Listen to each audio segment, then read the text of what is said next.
All right, okay, here we go. Last time I ranked the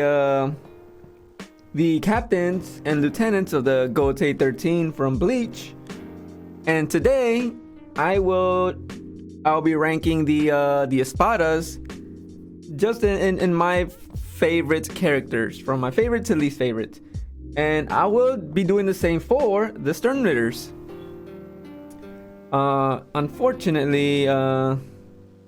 Unfortunately, unlike the captains of the 13th division or the Gotei 13, I don't know much about the Espadas. Like, what I mean by that, I don't know like the names of their Zanpakuto, and pronouncing their names are a little harder.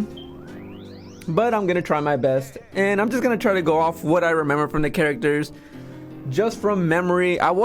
Before I got on, I was thinking, maybe I should like look up what they've done through the series, so I kind of have a refresher in my mind.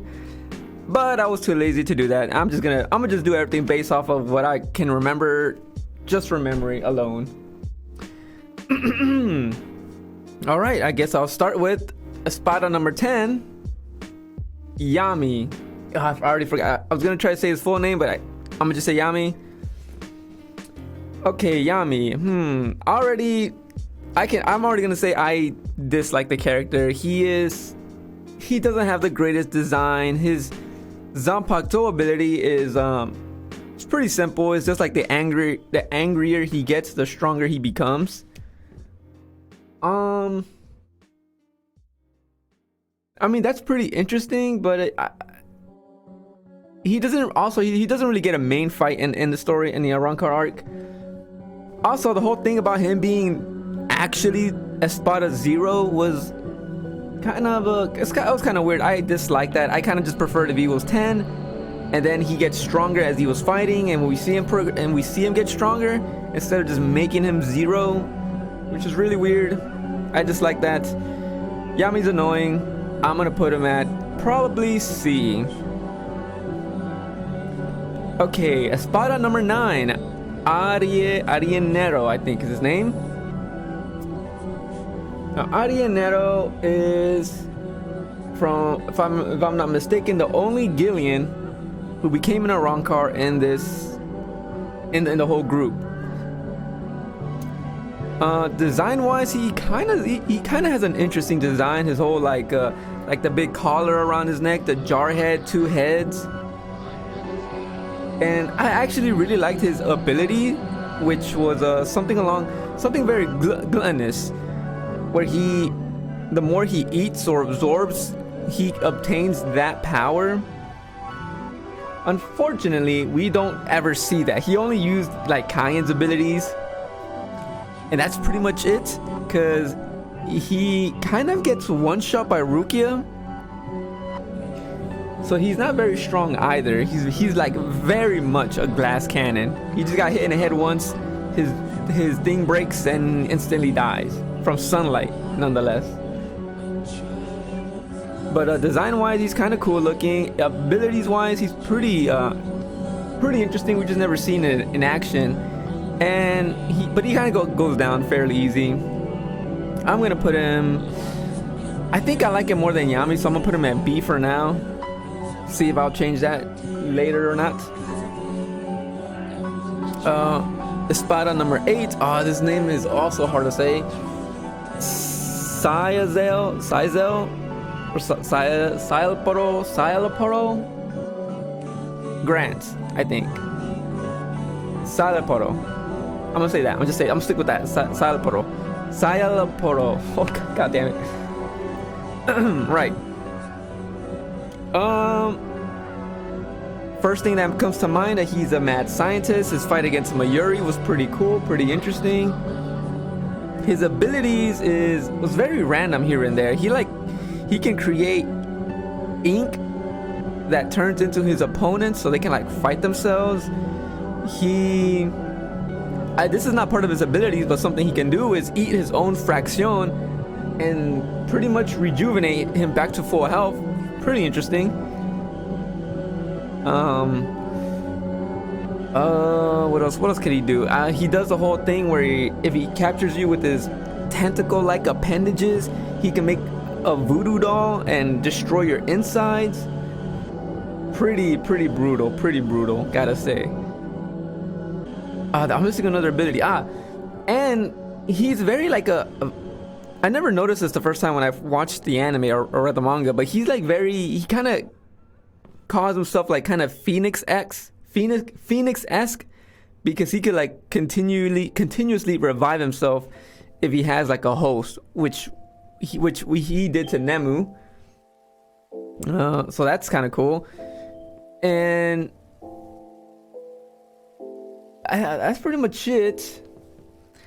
Personality wise, he's kind of a dick, but I enjoyed his battle with him and Uryu, and against him, Uryu and Renji. That was pretty fun. His appearance wise, especially when he uses his resurrection, he kind of looks cool. I kind of like the whole tentacles on his back. Little thing around his head. But I think just not enough. I'm gonna put him right next to Arianero, probably above him, because I did enjoy his interactions with Renji and Uryu.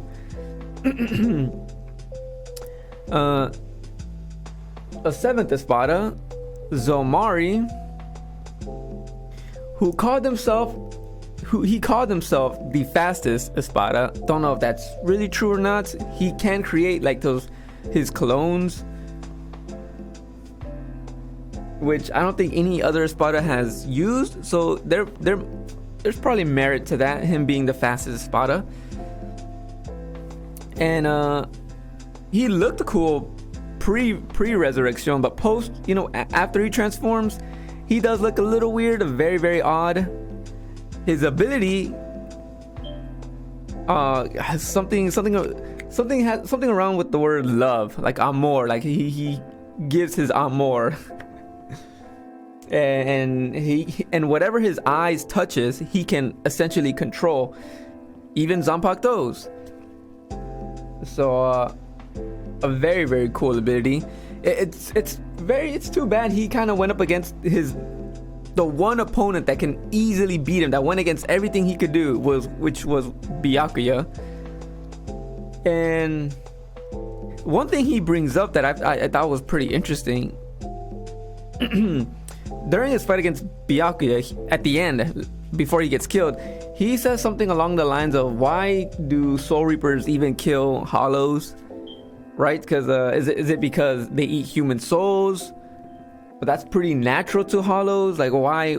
Who gave the Soul Reapers the right to hunt them down? And that was a pretty cool concept that he brought up. Like, who gave the Shinigamis that job? Unfortunately, Byakuya didn't really care about that. He just cared that he was going to kill Rukia, which is a plus. Which is something I forgot to bring up during when I was talking about Byakuya in the past, when I was talking about the captains. But Zomari, I'm gonna put him below. I'm gonna put him next to Yami, actually, right, for right now, because I think I like Arinero and Sayo a little bit more. Yeah. Loopy, who was the sixth Espada for a while before he gets one shot, or like before he gets killed by Grimmjow. Loopy was kind of annoying, not gonna lie. He was, appearance wise, or like design wise, not very interesting. His resurrection though, kind of cool. I like the whole tentacles and how it could like take out spikes. But I think I'm gonna put him down here with, like, right next to Yami. Like this is interchangeable, like this. But for now, put him this way. Yeah. Okay. Here's an Espada I really liked, and a fan favorite, Grimmjow, the sixth Espada. Appearance wise, he's probably one of the coolest designs in Bleach, in my opinion. I like the whole blue hair, that the mask near his mouth. His resurrection. I like the whole panther look. His hair growing bigger. The tail. His personality as well. Just like a.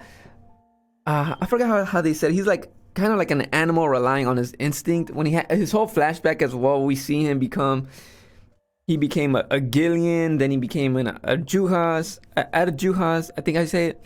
That's how you say it. Then him meeting his fraction before they all became a Rancor, and how he always wanted to be a Vassal Lorde. I'm pretty sure he never reaches that, unfortunately for Grimmjow. But yeah, I really, really enjoyed Grimmjow. But is he S material? I'm gonna put him in an A, high A. I'm like considering putting him on S, but I'm gonna put him a high A for now. I also loved his battle against Ichigo, one of the coolest fights in the anime. Excuse me. It's unfortunate that he's also one of the few Espadas that actually survived the Arrancar arc, and I was hoping to see more of him in the 1,000-Year Blood War, but he just doesn't get.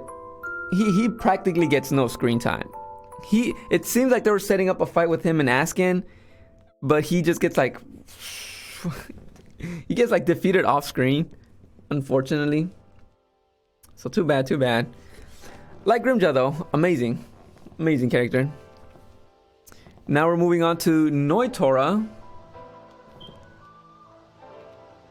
He is kind of like Kenpachi, who loves I want to say he loves fighting, but I guess he doesn't like fighting females because he's like pretty much sexist. Overall design, he looks pretty cool, pretty intimidating by how like tall and skinny he kind of is.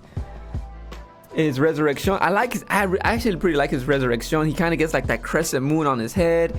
He grows arms, his unique looking blades. And he's also self-proclaimed like the strongest. He has the strongest hierro, like the strongest skin in the Espada. Don't know how true that is, but even Kenpachi had trouble cutting him up initially when they first fought. But how much do I like him, right? Well, definitely gonna be below Grimmjow. And probably gonna be higher than, or not, maybe on the same level as Arianero and Sayo. And the only reason I kind of like him more than these two is because of his battle with Kenpachi. He was all high and mighty, but it's kind of more of a. I'm more leaning to liking Kenpachi than rather Noitora, because I like how in that fight Noitora just couldn't understand why Kenpachi was so strong. So yeah, I kind of like him getting knocked down a few steps from his arrogance. Yeah, I think putting him there is okay. Yeah. Hold on, I think I gotta sneeze. Let me mute for a second.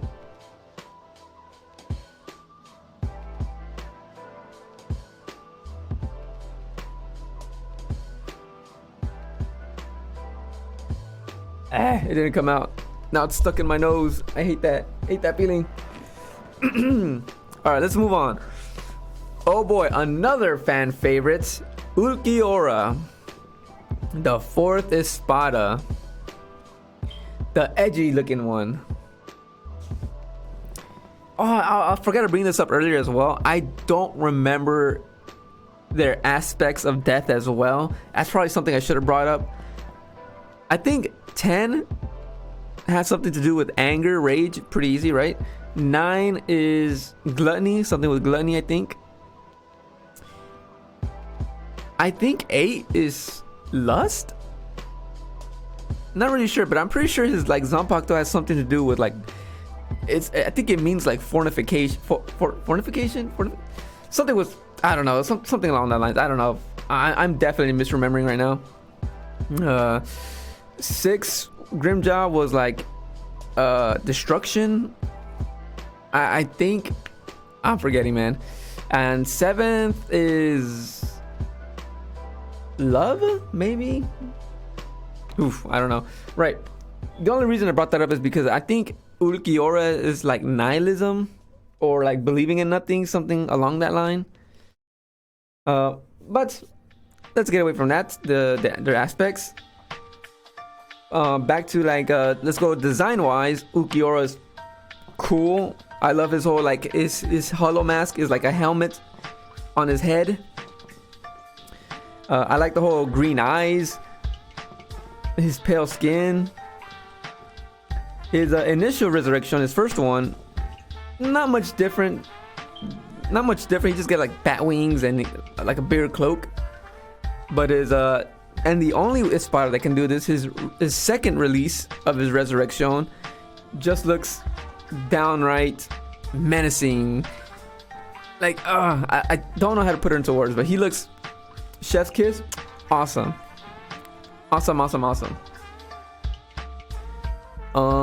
Personality wise, I kind of liked how every time something happened, like with Orihime or Ichigo, he's like trying to question it, trying to understand them, because he's like a being of, he has like no emotion. He's like a being of just straight logic. Like he can't understand other people doing stuff just from their emotions alone.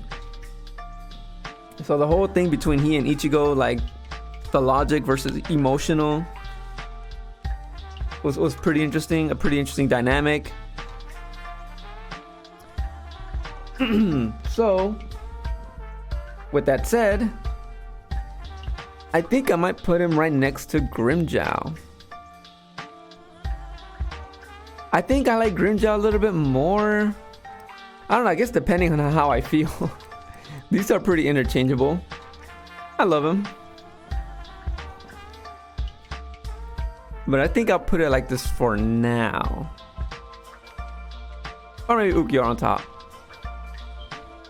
Yeah.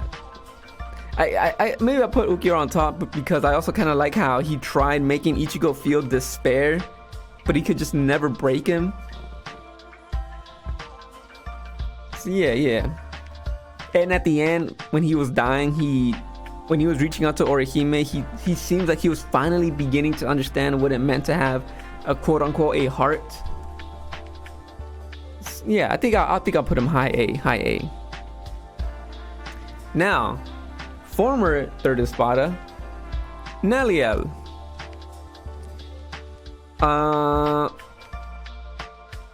Character design, I love the whole like green hair, the red marking on her face, the whole like horned mask on her head. Also her resurrection when she gets like that lance, pretty cool. She's like a centaur. She can also heal with like her spit. It's a little random, but that's a thing she can do. Also, she can eat Ceros and shoot him back out. So I already like her design wise, and abilities are pretty cool. Also, I like her, she seems to be very, very playful. She seems to get along very well with her fraction, along with Ichigo as well, but she can get serious when the need arises, like when she fought against Noitora. So that's a fun character, someone who knows how to enjoy life but get serious when they need to. I'm gonna put her a high A as well, maybe above Ulquiorra and Grimmjow actually. Get out of the way, Ulquiorra. It's also I also okay. I need to think before I talk sometimes, 'cause I'm tripping over my words a lot of the times. I wish we could have seen more of Neliel in the 1,000-Year Blood War as well. She's kind of in the same boat.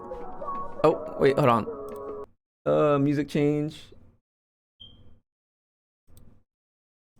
Forgot to put this on loop. Right. Oh, that took me off what I was gonna say.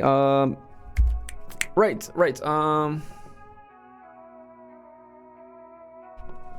Hold on, did I just right? Yeah, okay. Wish we could have seen more of her in the 1,000-Year Blood War. We just didn't see anything of her as well. And I'm pretty sure at the end of the series, she becomes kind of like a leader next to Halibel. Not too sure about that, but I think that she becomes kind of a leader. So yeah, I'll leave her high A. High A. Now, third Espada is Tier Halibel. Right off the bat, design, I love the blonde hair, kind of like blonde spiky hair. I like her sword before it's released as well. It's like very thin and has like a hole in the middle. Can't explain it very well, but I think it looks cool. Her resurrection, amazing design, gotta love it. Her whole water abilities is pretty fascinating. I kind of wish we saw more of her. The problem with Halibel, and just kind of like in terms of her power, is that and this involves the other three as well, the last top three, is that Ulquiorra had such a presence during his battle against Ichigo. He's like throwing these green spears, causing massive destruction like we've never seen before, and he's doing this casually. So it kind of like builds up hype for the last three remaining Espadas, and I just kind of feel like none of them really lives up to the hype. Kind of. Bodyguard definitely kind of does. His whole time abilities is pretty OP. The only thing that can defeat him was his own abilities. And Stark, I feel like Stark kind of gets a pass because he never really goes all out. I think he was kind of going all out against Rose and I forgot the other visor's name for a moment, because Bodyguard just died and Stark, it seemed like he was getting serious. I don't remember correctly, but I feel like he wanted to get serious, but he just did not have the motivation or drive to even fight. He just felt sad and kind of gave up at the end. So he kind of gets a pass, and Bodyguard kind of has his own unique destructive force. So Halibel kind of doesn't have that something going for her. She doesn't have the destructive force that Ulquiorra possessed. Doesn't have that like a unique ability that Bodyguard possesses. And Stark is just Stark. He just seemed to, I don't want to call him lazy, but kind of lazy. He just didn't put effort into his battles. So Halibel, we just didn't see something unique. That's, I guess, what I'm trying to say. Though her aspect of death, if I remember correctly, is sacrifice. So I kind of like that people kind of need to make sacrifices in life, whether you like it or not. It just happens.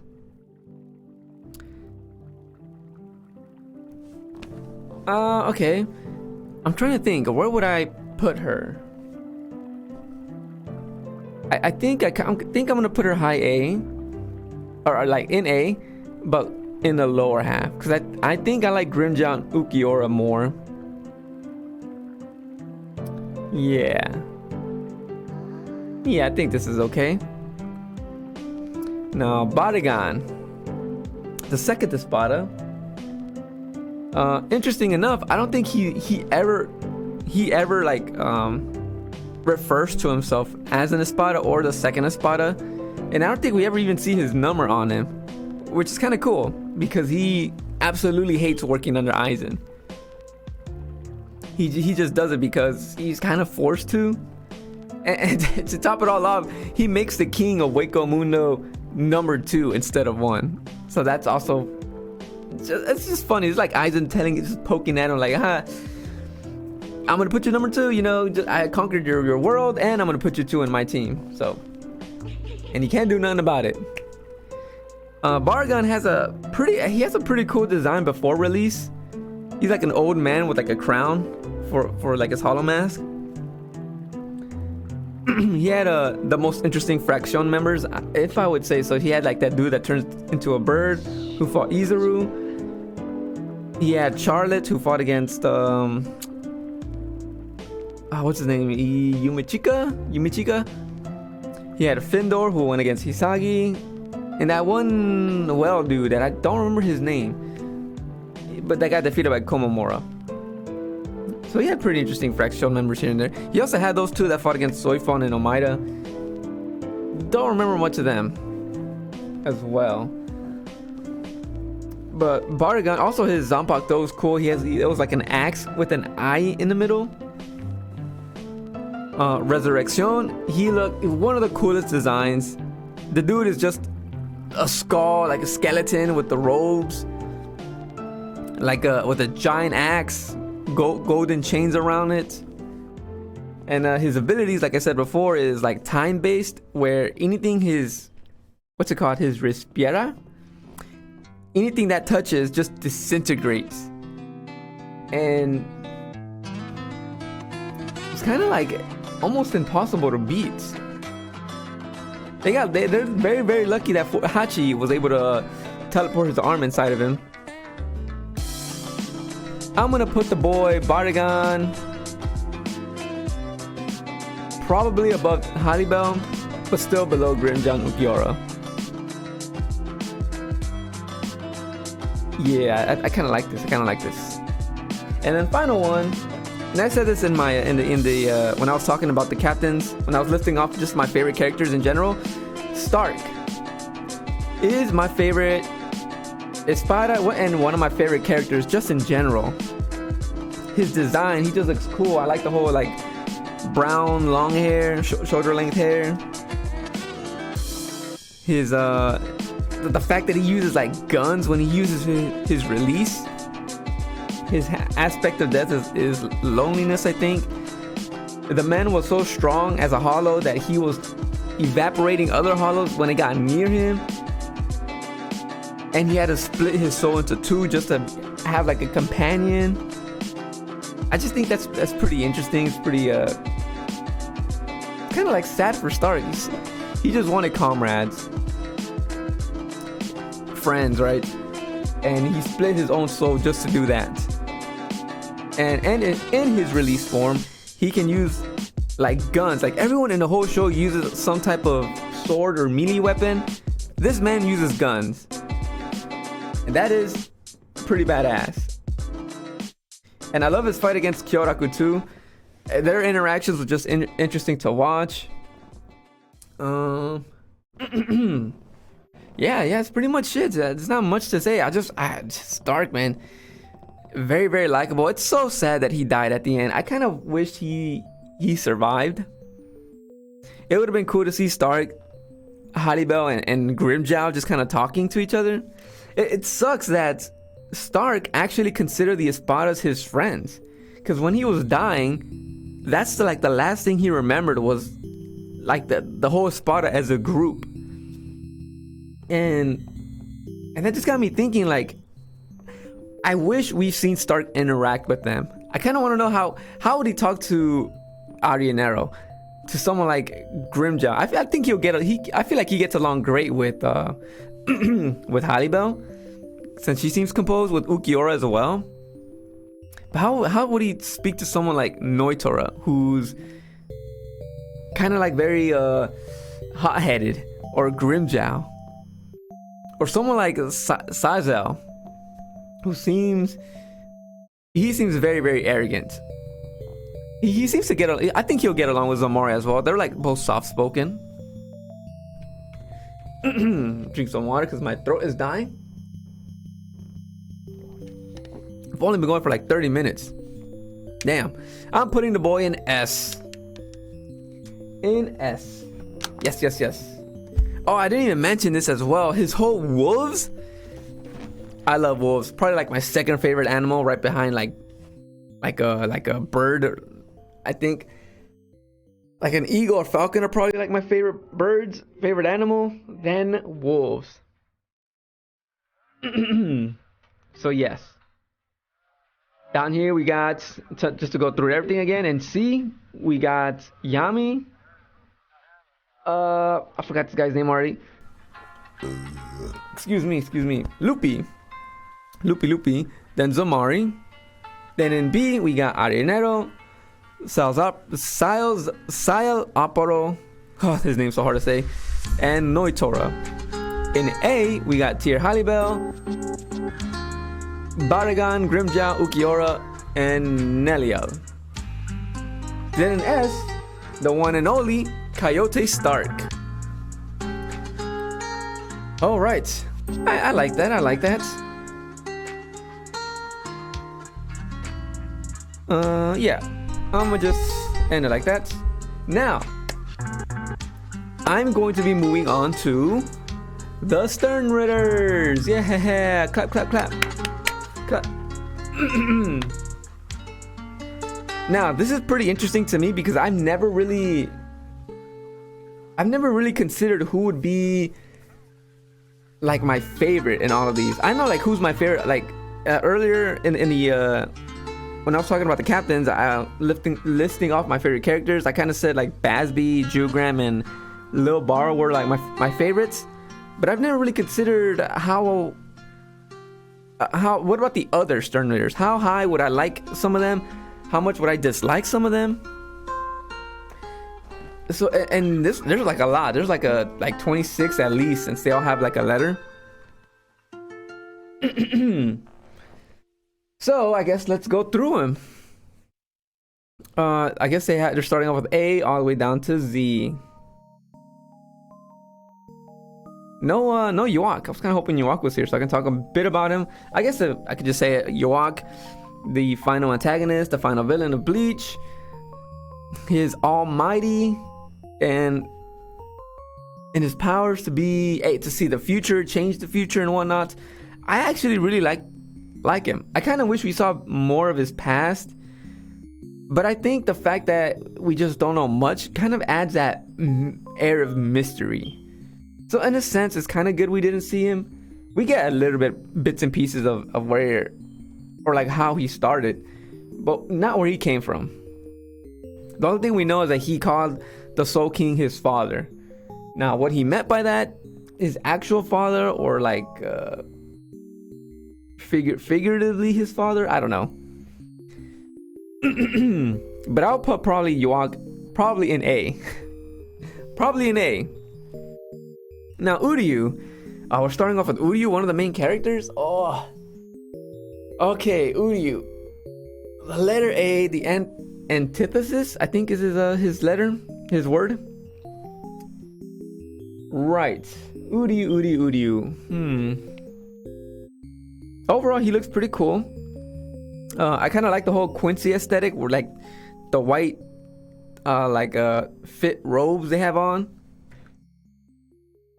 I like this battle against Mayuri when he tried getting revenge for his grandfather and the Quincy's that Mayuri has killed.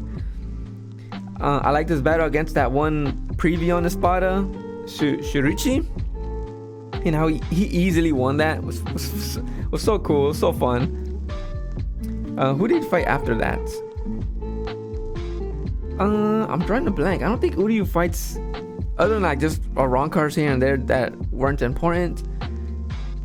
And in the Fullbring arc, he fights. No, he doesn't fight anyone in the Fullbring arc either. He just gets slashed by Ginjo. Yeah, we don't really see much of Uryu after that. After the Aranka arc, I think. But bringing it to the 1,000-Year Blood War, he leaves and then kind of comes back after he gets chosen by Yuak to be his successor, gaining the letter A for the antithesis, which is strange. I don't remember correctly how his powers works, but I think he has the power to switch events, or to switch events that had transpired. I'm butchering the explanation, but the way he used it against Jugram was that and he's right next to Ishida as well, so I guess I can kind of talk about him. is that when Uryu gets hurt, he can transfer the injuries he received and like reverse it to his enemies, so he can be like good and his enemies will be injured. That's just one way he used it. I feel like he can use it in more unique ways. Yeah.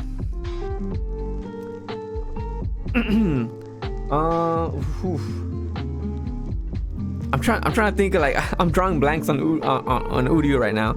Okay, one thing I do like about him was during his fight against Jugram kept pestering Uryu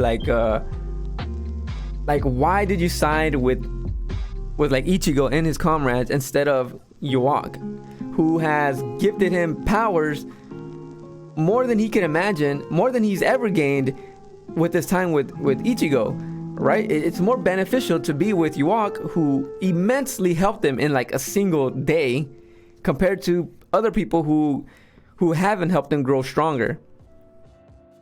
And Uryu said it's obvious. It's because they're his friends. That's pretty much all he needed. And Jugram just couldn't fathom the idea. They couldn't understand that. And it's just that simple. It's just simple thing in anime where like, oh, friendship overcomes all. But I like that. I'm a sucker for that. I'm gonna put him in A because I do like Uryu. Also, he has like he's great at sewing like with needles and whatnot. That's pretty funny. The letter B, Jugram Hashwa, the balance. Now, Jugram, I think he looks pretty cool. I like the whole blonde, long hair. His whole past with Basby, and how he never really I don't think we ever got an explanation for this, but he couldn't use Quincy abilities, but then later he kind of can, I think. I don't know, very strange. But like earlier, like I said, he had this friendship with Basby, but the moment that Yuak walked up to him and chose him to be his right hand man, he kind of like abandoned Basby. And oh man, I'm trying really hard to remember kind of why he did that. It's kind of like the same thing with Uryu, right? Jugram believed Yuak believed in Jugram and kind of helped him grow when Basby didn't really do that for him. So he just decided to side with Yuak, and yeah, just stay by his side while leaving behind Basby. And he never outright says it, but he does regret making that decision, I think, because at the end, after he dies, or when he's dying, he has that little coin that Basby gave him in his sword, kind of like saying that he regrets not sticking by Basby's side. I really need to go back and rewatch that or reread it. I mean, because it's not in the anime yet. But for now, I'm gonna put him in A, just because I enjoyed every time he's on screen. He kind of has this presence of being in control. So I'm gonna put him in A for now. Pernida, the compulsory C, the left hand of the Soul King. Okay, Pernida is very, very strange. Just look at him. He's a giant hand with an eyeball in with an eyeball in the palm. His ability to just like send his nerves into his enemies and have it constrict and twist and just turn into like a flat, like bags of meat was interesting. He almost defeated Kenpachi with that, who was like considered one of the strongest characters at the time. Almost killed Kenpachi very easily if it wasn't for Mayuri. And I like how he kind of evolves as he fights as well. I like Pernida, but there's not really much to him. I like the whole thing that he's a giant hand. That's very, very weird, and I like that. His ability is pretty interesting as well. But personality, he doesn't have much. He starts kind of like developing one as his fight with Mayuri progresses. He kind of becomes like very arrogant. I think it said that he gains a personality of whatever his nerves touch. So when he touched Kenpachi Zaraki, he kind of gets like very, very arrogant, I think. But then when he touches Mayuri, he gets like smarter. So I think that's pretty cool. I'm gonna put him in B because I like everything about him. Just he can't really talk, so we don't see much of him. Okay, now we're moving on to D, the death dealing Askin Naklebar. Okay, I had trouble understanding his abilities when first reading the manga, but it's pretty simple. He just lowers like the fatal dosage of anything. I guess I don't know if he can do it from afar or he has to touch his opponents, but that's quite an OP ability. This man had I forgot who he did it against. He did it against one of the Zero Division members. He lowered the lethal dosage of their blood, and so he had like to cut himself. It was Omaida, fuck. Oh, I had his name in my head, but it disappeared. It's the guy who created Zanpakuto swords. It starts with Omaya, Nimaya. It might be Nimaya, I think. I'm drawing a blank. But yeah, he lowered his lethal dosage on his own blood, so he had to cut himself. But he was gonna die of blood loss if he did that. So I was like, that's interesting. I know he did it to like air as well. Like you can't like breathe in air, or you're gonna kill yourself. I don't know. He does a lot of weird stuff. He looks like a normal dude. He kind of reminds me like a JoJo character, kind of. And his Volstandig, he's like the first one that can actually use it between these three. I forgot to mention that. It's kind of like DNA-esque for his wings. I loved his battle against Yoruichi and Kisuke.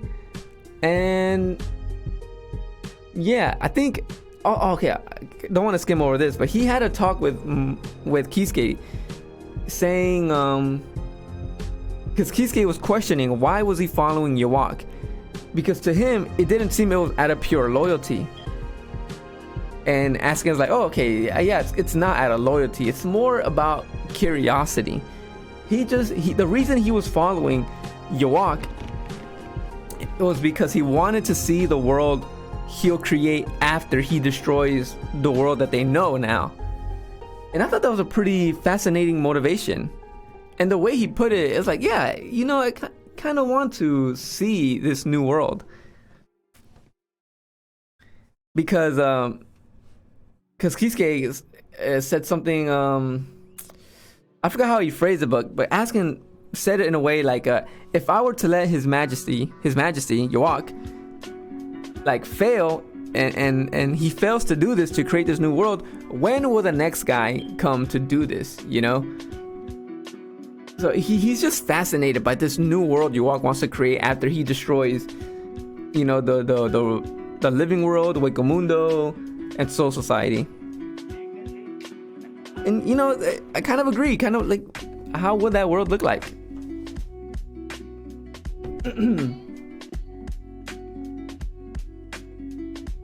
Sorry, I just got a message and I'm looking at my phone right now.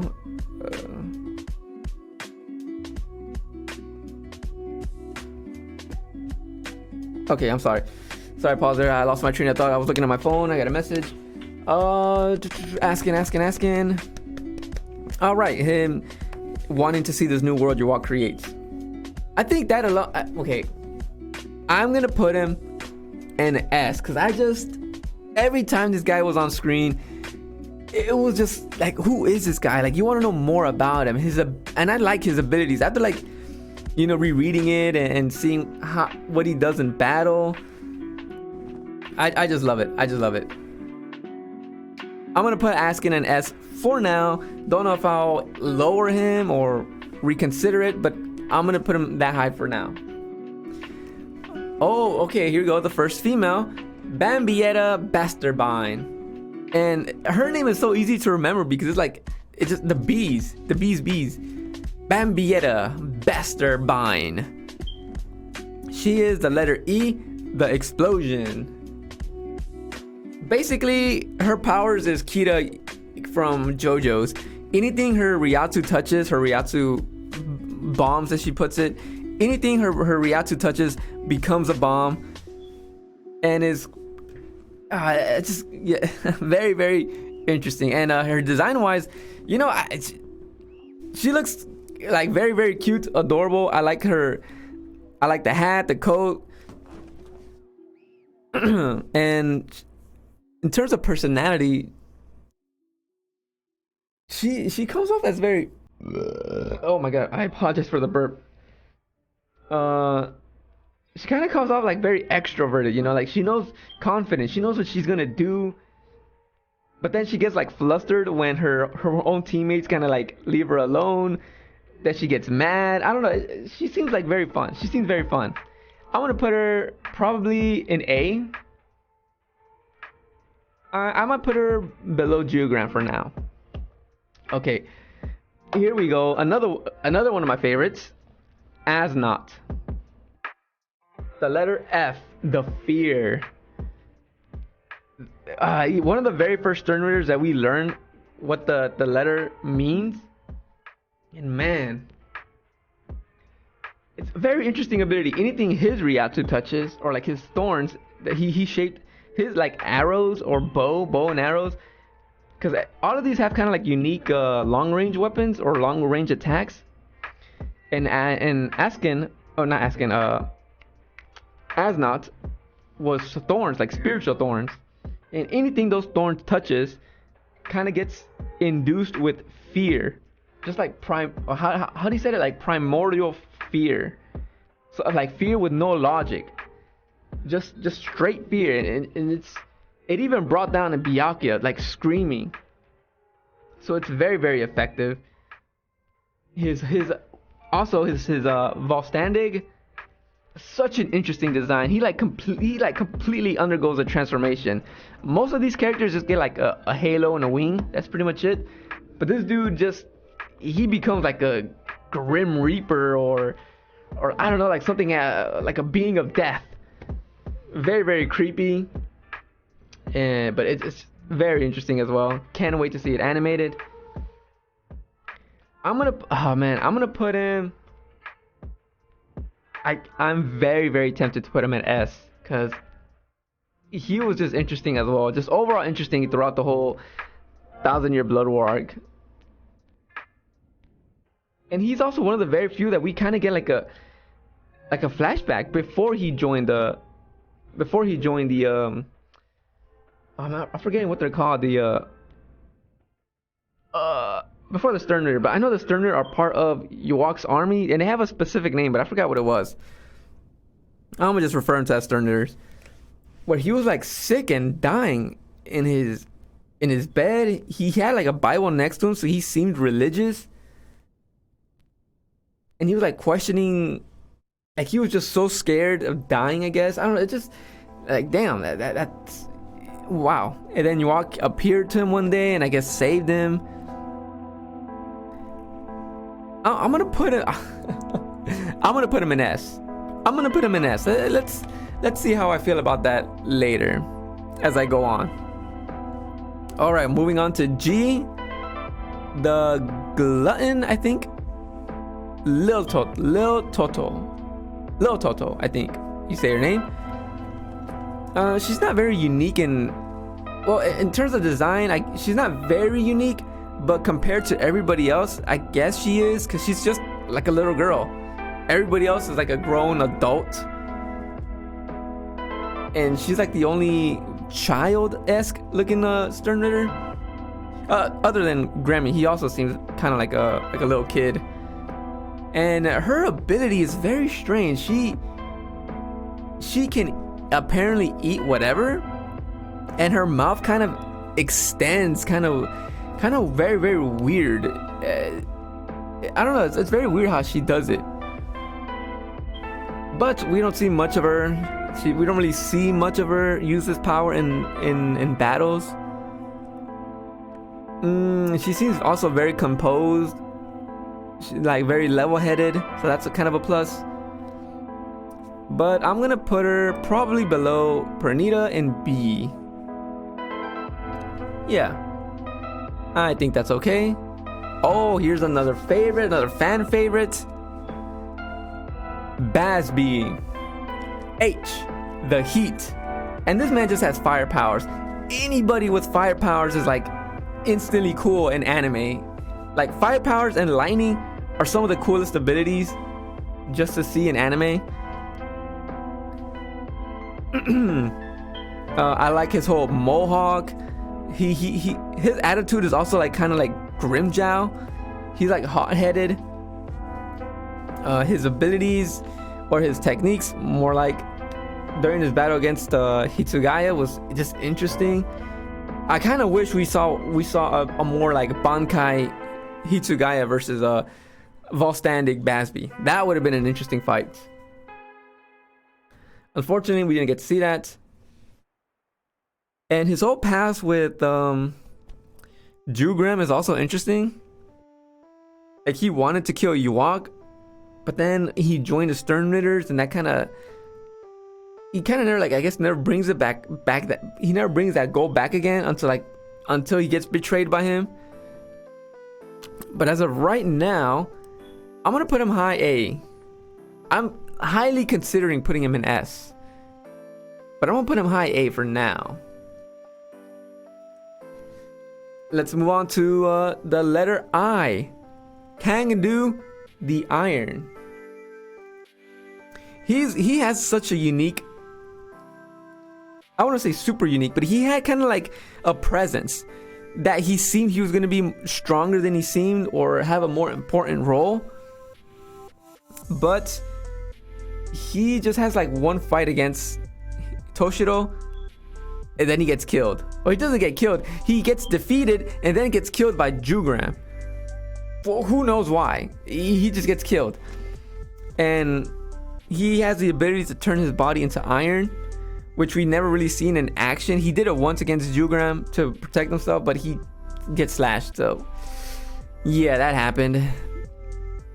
Kind of wish we saw more of him, but we don't. He looks cool. I would love to see how tough his iron is. See him go against like someone against maybe Kenpachi to see if he can endure a slash from him. But we don't. I'm gonna put him in C just because we did not see much of him. We don't even get to see his Volstandig in action. So I'm gonna put him in C. Here's another favorite of mine. We're moving on to J. Kyuge, the Jail. This man could just pretty much create bars of energy of Reiatsu to create cages. But what I like about him wasn't even his abilities. It's that he set the standards for what a Sternitter should be. This is one of the first villains that Ichigo fights in Thousand Year Blood War, and the dude came off as such. He gave off such a presence that he was someone that cannot be underestimated.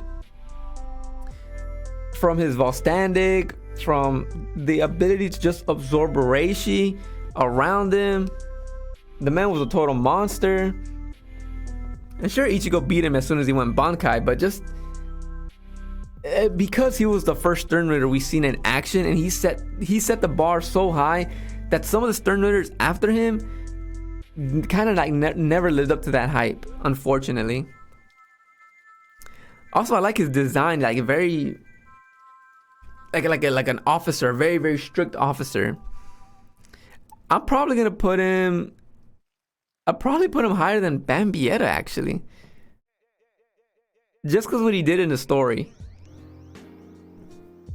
I don't know. Whoops. Maybe something like this. These two are interchangeable. I'm gonna leave it leave it like that for now. Moving on with K. Oh man, it's getting it seems like it's getting late. I've been doing this for almost an hour. I'm trying to speed this up. We got K, one of the only Sternritters that we don't know what his letter does. He has a cool design. He has like, I think he's pretty much a robot or cyborg. I like this fight against Soifon, and like how he has like a bunch of missiles all around him. He had a freaking Gatling gun. That was cool. Unfortunately, we never saw anybody else do that, but he had a Gatling gun for his bow and arrow, right? He had a cool design. I loved his long range weapons. He was very technologically revolved around technology, right? Advanced technology. He just gets defeated, and we didn't get to see much of him, unfortunately. But the little we saw, I'm gonna put him higher than Lil Toto and below Pernita. I think that's okay. Moving on to L, Pepepe the Love. Pepepe was kind of a disappointment. He was one of the few that were getting built up, and like, oh, this guy is very, very strong. Like, we should watch out for his abilities. But and design-wise, he looks cool. Like, he's like a large man sitting on this flying disc with a strange staff. But then we see him use his Volstandic, and he's just like a giant guy in a diaper. Nobody wants to see that. His whole the love, how he can control people with whatever his Ryatsu touches or arrows, whatever he's using, and they just like fall in love with him. It's kind of creepy, you know. It's a little weird. I'm gonna put him. I think I'll put him below. Probably my least favorite Sternitter as of right now. Yeah.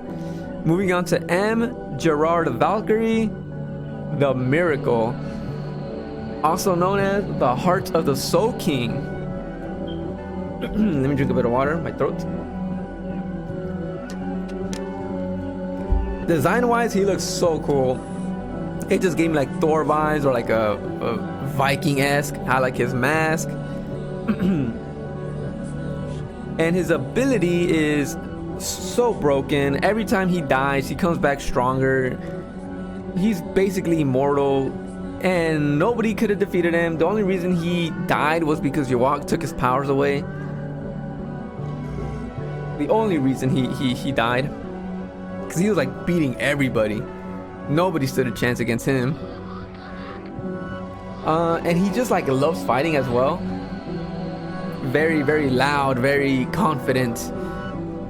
I'm gonna put him. Oh man, I feel like I'm putting a lot in A. I'm gonna put him right here. I think right here, cause I might like Bambi a little bit better, cause I just like her personality. In fact, let's put him above Kylie. I think yeah. I think this is a little bit better. Moving on to N, Robert Acutron. Also one of the few Sternritters that we just don't see his ability.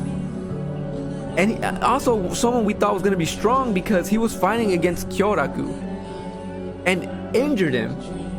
Kyoraku, who fought against the first Espada and defeated him with just using his Shikai. So, and we thought this guy was going to be the next big deal, but he does absolutely nothing. And the moment he's like going to die, he starts like panicking and screaming. So it's like, oh, okay, this guy's not the greatest. I'm going to put him... Design wise, he looks cool. It looks like a guy who has like experience in battle and has tricks up his sleeve, right? But we just don't see much of him. He's kind of like a coward. I'm gonna put him right next to Kangdu, because they both look cool. We just don't see much of him. Oh, now the next is Driscoll the Overkill. I'm gonna say it. This guy's basically the Yami of the group. I would say. You know, his design, I don't really like it. It's not the greatest. His power is the more he kills, the stronger he becomes. Pretty interesting, but he gets like one shot by Yami, so we don't see much of him. He's also the one who killed Chojiro. Yeah. This guy, I want to put him also in C, probably below. I probably like him less than Pepepe. And I'm just saying that because for a while I thought Pepe was kind of cool, and I thought he was gonna be more than what he was. Wow, Driscoll, I just didn't like him from the get-go. So yeah. Moving on to oh, what's her letter? Wow, what's her letter? Okay, P. Oh man, I'm forgetting. P. Mi nenas the power. I don't really know what her letter does. We see her like get like super like big muscles, so I'm guessing her power, her ability, the power, is just like unrivaled strength, and I guess so. We never really get to see it in action. She didn't really get a proper fight either. Other than looking, you know, kind of cute. I like the pink hair. She kind of gives me like Orihime vibes in a sense, but we don't see much of her personality either. I'm gonna put her down here right next to Kangdu, Robert, and yeah, because I just like she looks cool, but we just don't see much of her. Moving on to the Q. Do we know what the Q does? I think it was like the question, I think. Yeah, I think so, because and I'm pretty sure it's a she. Don't really know. But I'm pretty sure she tried asking Kenpachi questions. But Kenpachi fought this dude, the Roar, who I don't remember his name. These two were unfortunately off-screened, so we don't know much about him. And the R also is just like he has the ability to create sonic booms with his yell after turning into an ape, apparently. So I'm gonna put these maybe in D, with just because we just don't know absolutely nothing about them. So I'm putting in D, just not because they're my least favorite, just that we just don't nothing. Moving on to S. What's his name? The Mask. The Masculine, I think is his name. Is literally just Mask. The Superstar. I liked his fight against Kensei and Rose, and the way he just defeated them. Like, this guy seems kind of immortal as well. As long as he has someone cheering for him, the stronger he gets. That's kind of a cool, interesting concept. I don't know if I've ever seen something like that in any other anime. Granted, I don't watch a lot of anime either, but still, the closest I can think of is like in One Piece. There's this character who has the like the pump proof, I think, where she cheers and with the wave of her flag, it makes her comrades grow stronger. So it's kind of like that. Mask, and he gets to fight Renji. The dude thinks he's like a superhero, but the moment he starts like losing, he like starts breaking down, just starts going for like kills, screaming out murder. The dude is crazy, but he's pretty interesting. I'm gonna put him maybe high B, because I definitely like him more than Pernita, BG9. I don't think I ever said his name, did I? I think I just called him like the K. His name was BG9, or designated as BG9. We don't know his name either. And I like Mask. I like Mask more than Lil Toto, but I don't think I like him as much as the one on top. Yeah. Moving on with the letter T, Candice Catnip, I think is her name. The Thunder. Like I said earlier, lightning abilities, I have a soft spot for them. I also like her design. Her hair is like very erratic. Her personality is also kind of like very erratic as well. You know, she's like very loud and just willing to go for the kill, you know. I like her design as well. When she transforms into her Volstandic, she gets like 6 lightning wings. And she could use them as blades. She's pretty cool. I'm gonna put her at the lowest A. I was considering to put her high B, but I think I like her enough to put her in high and low A. Now, moving on to 2. I know this guy's letter. The U. Oh man, I what's after T? U, of course. U. Na. design wise, I think he's very interesting looking. He's like very skinny and tall. Kind of reminds me of Noitora a bit. I like his teeth is like black and white, like kind of checkered. I like the whole like visor he has on his head. His hairstyle is very interesting. And his ability, it kind of gives me, if those who've seen Naruto, it reminds me, it gives him the ability to see like the weak points in his opponents. Oh, and it's the underbelly. I hope I said that. It's the underbelly. And he can like see the weak points. He used it against Aizen and managed to even weaken him, so it's pretty effective. But we never get to see Nanana in a battle, unfortunately. We don't even know much about him other than him being like really, really confident.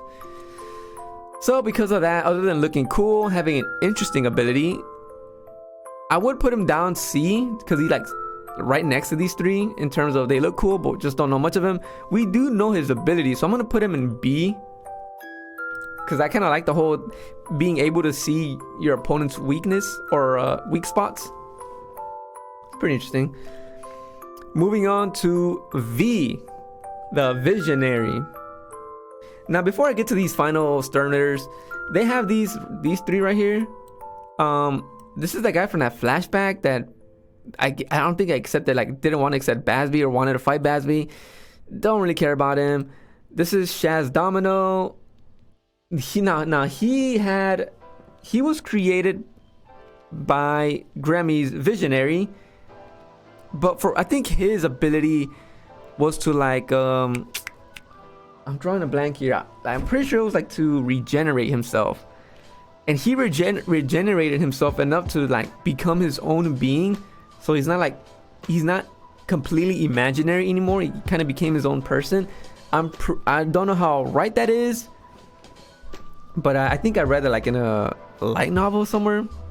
But either way, we just don't know much about him. Put him in D.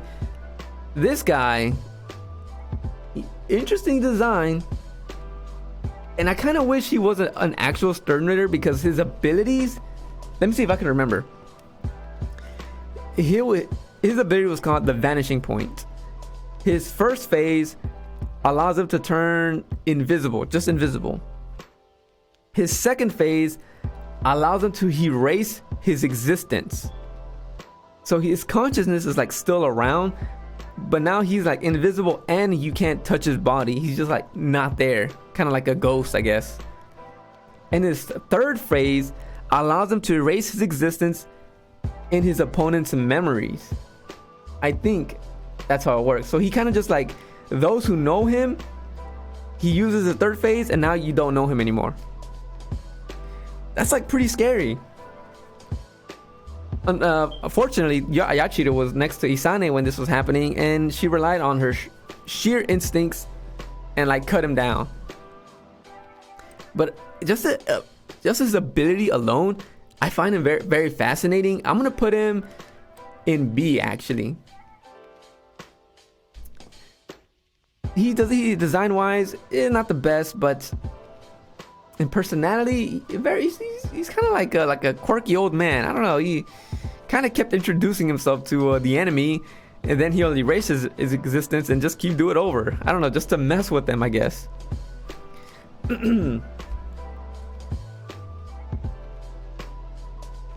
All right.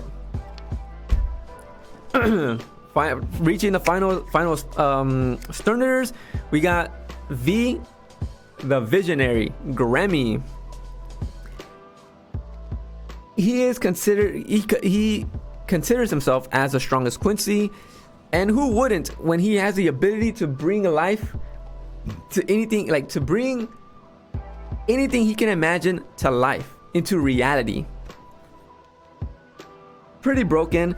I feel like there are some limitations to this, because why else wouldn't he, like, during his battle against Kenpachi, why couldn't he just say like, oh, I imagined you are dead, or I imagine your heart stopped, you know, or I imagine your arms come off or something. I don't know, why couldn't he imagine something that could have, something Kenpachi couldn't defend himself against, other than having some kind of limitations.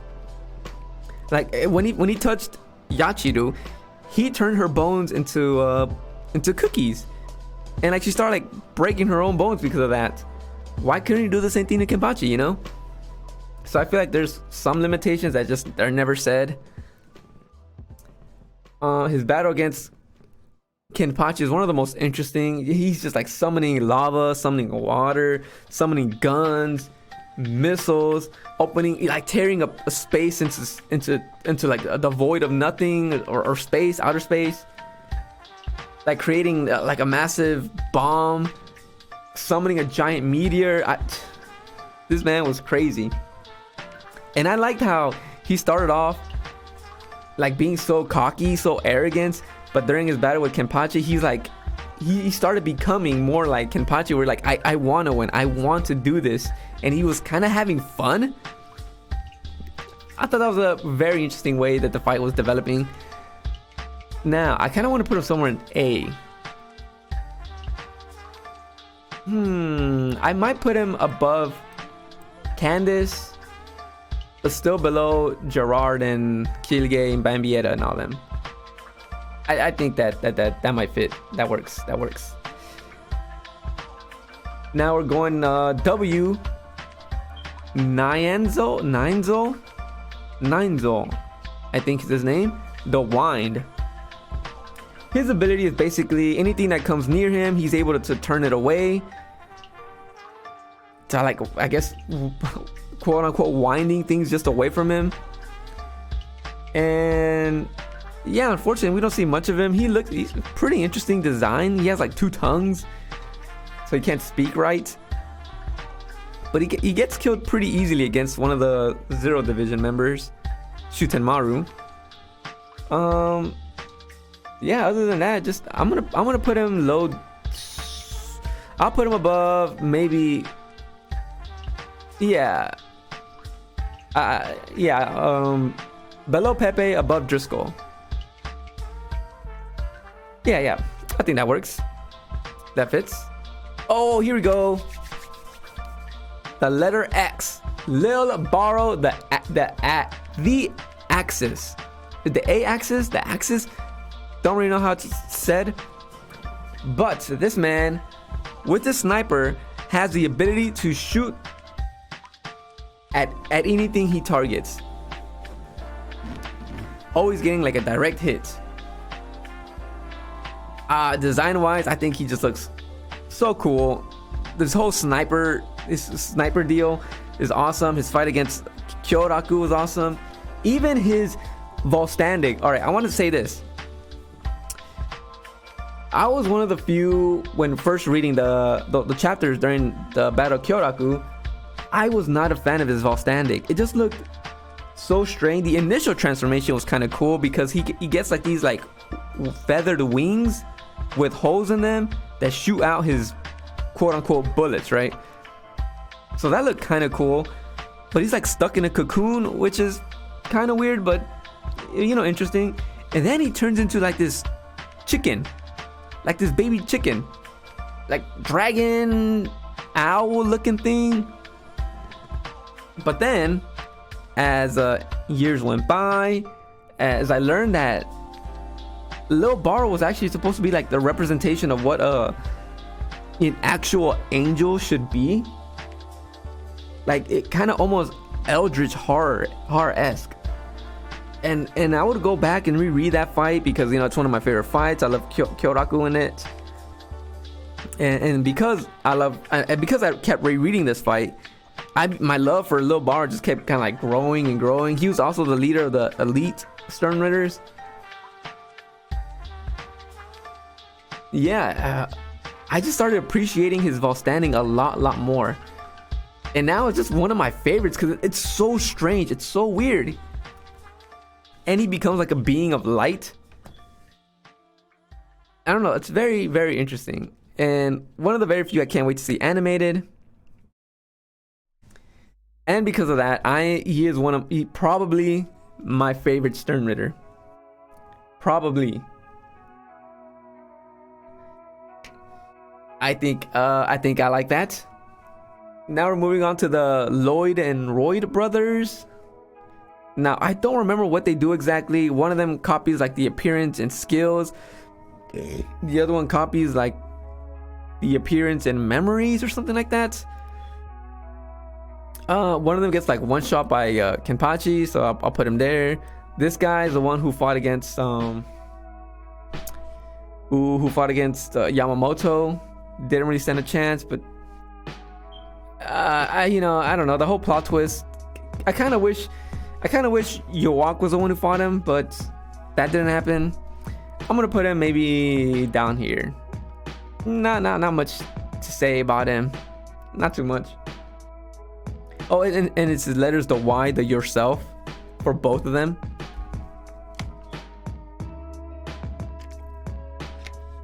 All right, final one. Letter Z, Giselle, the zombie. Right. Design wise, she looks cool. She looks amazing. Apparently, I think she's also like biologically male. I don't know if it's ever been confirmed or not, but Yume Chika, like, it kept happening in a manga where Yume Chika kept saying like, oh, like, you're a guy, right? Or something like that. I don't know. I thought it was very funny. She's also her letter, the zombie, anything her blood touches kind of like becomes under her control, which is pretty interesting. I've been saying that word a lot. My vocabulary is very, very limited. But I actually like it. When I first read these chapters, when they were revealing the letters here and there, the zombie was one of the few where I'm like, that feels so random. It feels so random for a Kubo to like write. But you know, I started liking these random power-ups that the Quincy's were getting, and the zombie just, I don't know, one of my favorites. I like it a lot. And while Giselle's Vault Standing isn't like unique or like super unique compared to some of the others, like Little Barrows or Asnauts, she gets like kind of like these bone wings, and it just looks kind of cool aesthetically looking. I'm gonna actually put her maybe high B. I'll put her right next to Mask and next to Pernita. It was just kind of fun having her around.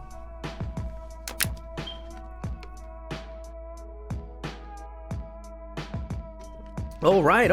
I finished that. I went through that much faster than I thought. I know I skipped like a lot of details on all these characters that I want to talk about. I probably missed a thing here or two. When I will finish recording the ones where I was talking about the captains and lieutenants, man, I was like, oh, I forgot to mention this and I forgot to mention that. The same's gonna be with this. I know there's gonna be some things I wanted to mention with some of these characters, but I'm like drawing blanks. It always happens when I'm put on the spot while I'm doing things. All right, let's just go through it all again. At the bottom, we got one of the Lloyd brothers, Shaz Domino, unknown dude. Oh, I think this guy's art was named Jerome, and I don't remember her name actually. That's D because, you know, we just don't know much of these characters at all.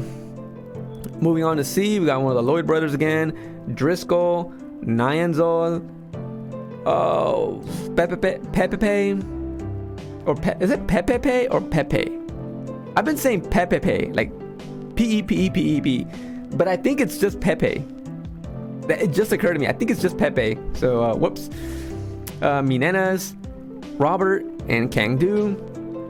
These three right here, Minenas, Robert, and Kangdu, all look great. They all look awesome. I just wish we kind of see more of their abilities in action. They're just a few that they didn't really do much. Moving on to B, I forgot this guy's name. Yeah, I'm drawing a blank, but he's there because, you know, I just like his ability. It's very interesting concept. Nanana, Lil Toto, BG9, Pernita, Giselle, and Mask. Moving on to A, we got Candice, Grammy, Gerard, Kilge, Bambietta, Jugram, Uryu, and Badsby. And then for the final, which I'm pretty sure I mentioned these. Oh no. Oh, I mentioned Jugren being one of my favorites, but I ended up putting him under A and put Askin on top. That's interesting. I just noticed that. I caught that myself. In S, we got Asnop, Askin, and Lil Baro. Yeah. That was kind of fun to do. Just stretching here. Yeah, I enjoyed that. That was pretty fun. Just talking about Bleach characters in general. Maybe I might do this with something else, like maybe Naruto or One Piece, or like 2 other shows like I kind of know a lot about. Yeah, or I could do like something like Bleach openings, ranking Bleach openings, or ranking just other characters that I didn't get to, like Fullbrings or the main characters, human characters. Yeah, I might do something like this another time. But that'll be it for ranking the Espadas and Sternitter. I can't wait for the anime to return. I might react that on here as well. Yeah, I might do that actually. I might react to the anime on here whenever it comes out. And yeah, that'll be all with this part. All right.